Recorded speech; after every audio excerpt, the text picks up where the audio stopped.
In a short time, I'm going to ask you to put your face up against that face piece and look in this box while I ask you to solve some multiplication problems in your head.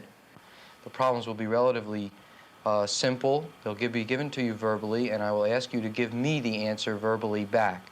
Give me only the answer. Once you have given me the answer, dismiss the problem from your mind, and we'll go on to a next one. Many psychologists had begun to take Dr. Hess's experiments with the pupils of the eye further. They were fascinated by the idea that there might be other forces inside the mind that people themselves weren't aware of. One of them was a young psychologist studying in America called Daniel Kahneman. His fascination with the complexity of the mind had come from a moment of terror when he was a child, living in Nazi-occupied France during the Second World War. One day he had been stopped by an SS officer. Kahneman was a Jew, and the SS was in charge of sending people to the death camps. He was convinced that he was about to be sent away to be killed. But the SS man picked him up, kissed him, and showed him pictures of his own son in Germany.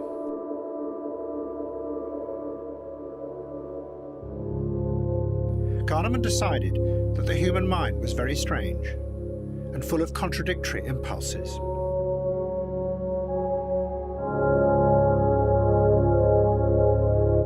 "17 times 19. Now, he, along with other psychologists inspired by Dr. Hess, studied the pupils in people's eyes as they gave them all kinds of problems to solve, while distracting them with music and noise. 223. They were trying to probe further into the human brain to see how it responded to the world outside in ways that the individual wasn't aware of. But as Kahneman and the others watched the individuals in their laboratories, isolated from the society outside, they were led down a very strange path.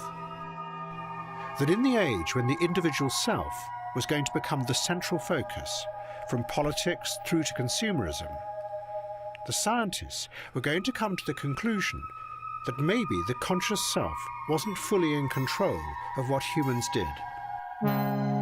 35 years later, Kahneman was going to be given the Nobel Prize for a theory that began with his work in the 1960s.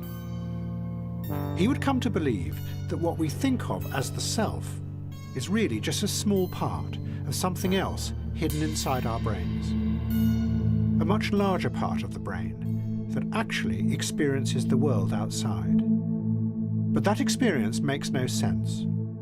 It is just an ongoing, chaotic rush of biochemical data that flashes up and fades away. And what humans think of as their self is actually an accessory that tries to make sense of this chaotic mass of incoming data.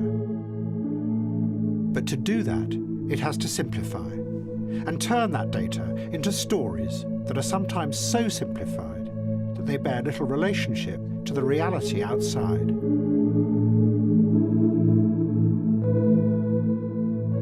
It gives people the feeling that they are in control, but that is just a comforting illusion.